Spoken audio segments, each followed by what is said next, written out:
Good morning, DeShone. You got class today? Yeah, I actually just got done with the class, and I caught a little break and thought I'd give you guys a call. What class did you have this morning? I had IT management. What does that mean? It's just basically going through some softwares, Access, Excel, some of the dirty work in business. If Coach Kelly's computer broke down, could you fix it? There's a 0% chance I can fix the computer. What's your major? I'm an accounting and econ double major. Look at you. Look at you showing off a little bit here. Yeah, a little bit. The last time you ever have a teacher ask for an autograph? No, I've not. Notre Dame tries their hardest to stay away from any sort of an athletic favoritism towards students. You typically don't even talk much about football when you're in the classroom. Really? So you don't wear your jersey to class anymore, right? No.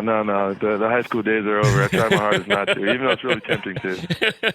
No eye black or anything like that. Your ankles aren't taped when you go to class, so that's good. The difference between being the second-string quarterback and the starting quarterback, I guess off the field and on the field, what's the biggest changes with that?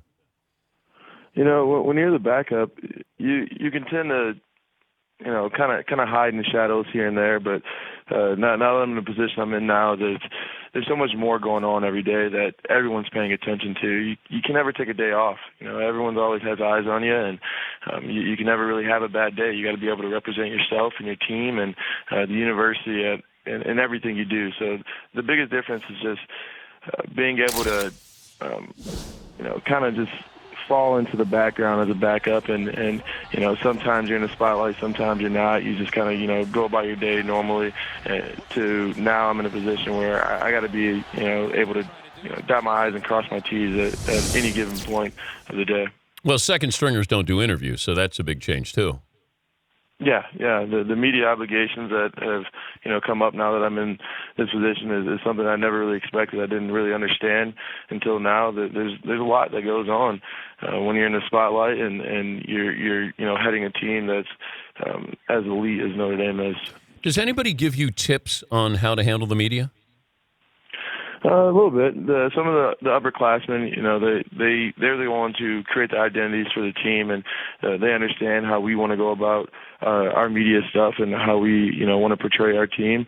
And as well as, Michael Birch, our head media guy, does a really good job with, forewarning me about things that could possibly come up and how to approach the different situations. So there's a really good support staff here that make sure that the stress levels that media can come up with doesn't get too high. He's DeShone Kizer, Notre Dame quarterback. They got Pitt on Saturday, joining us, Dan Patrick Show. How long is that walk from you've thrown an interception to getting over to Coach Kelly on the sidelines? Well, when he's standing on the sideline with that face that everyone knows, it's a really long time getting over there. He's staring you down, and he's getting ready to unleash on you, and it's pretty bad. And I just try to avoid it as much as I can.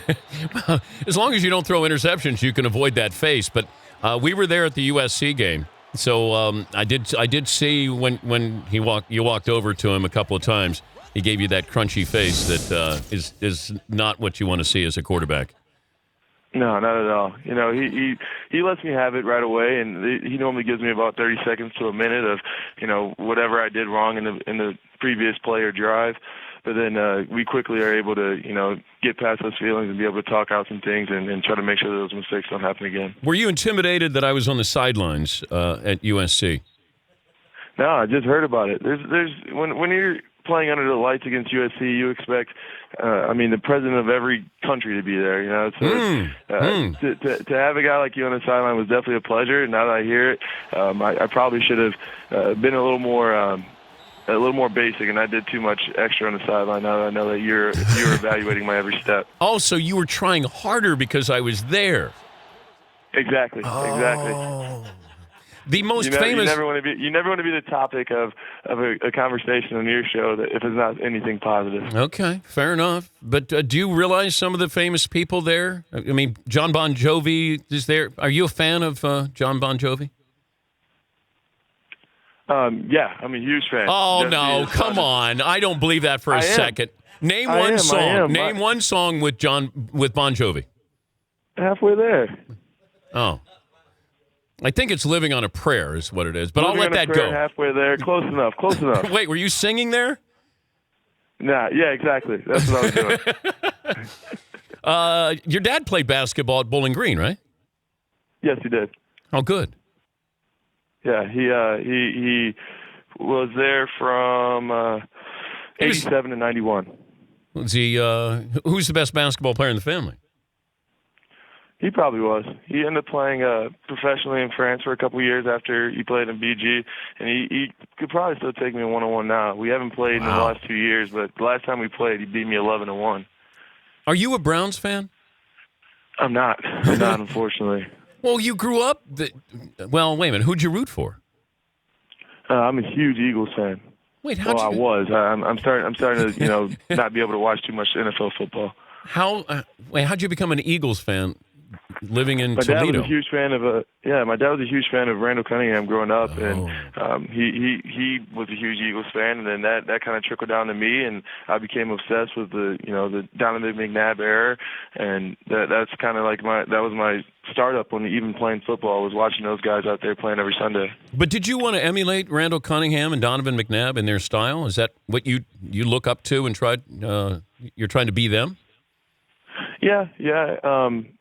In a way, I like to say that Donovan McNabb was truly my first quarterback coach without me knowing it, just because my dad really didn't know much about throwing the football, and he would pull up YouTube videos and just try to teach me to do what the starting quarterback of the Eagles is doing. So things like pronating your finger and stuff like that all stem from what we just saw on YouTube. But in a way, I knew that I had a little more talent with my feet, and that was going to be a different style. But when it came to the pocket and being able to move around in the pocket and distribute the ball, Donovan McNabb was definitely what I was trying to emulate myself after. Wasn't aren't you guys known as the Fighting Irish, your high school? Yes. We have a huge Catholic Irish community in the Toledo area, and I happen to be at the high school that had the Fighting Irish. We have the same fight song. Our alma maters are very similar. We did a lot of the same traditional stuff at my high school that we do here. If it wasn't Notre Dame, where would you have gone? I plead the Fifth Amendment. No, it doesn't work that way. I think it does. No. I'm not sure. I'm not sure. There's a couple more visits that I had to take. My top 5 consisted of some of the top programs in the country, but I didn't even go visit some of the schools to even determine where my second choice would be. So you had Alabama on there. I did. Did you have Ohio State? I did. I did not. Ooh. I did not. They gave me a call right after I committed to Notre Dame and wanted me to come down and throw for them, but it was so late in the process. I mean, it might have turned into an offer, it might not have. I'm not sure, but it was a situation in which they didn't recruit me. They had me on their list, and I was kind of a back burner guy for them for quite a while. And then once I kind of started blowing up in the recruiting world, they came in a little too late. So you want a piece of Ohio State, is what you're saying? I would love whoever the opponent is on a week-to-week basis is who will play. I almost got you. You did. You almost got you to call an audible there. Good scramble there, by the way. Hey, congrats on the success, and good luck going to the playoffs and this week against Pitt. Thank you very much. All right, that's DeShone Kizer, Notre Dame quarterback.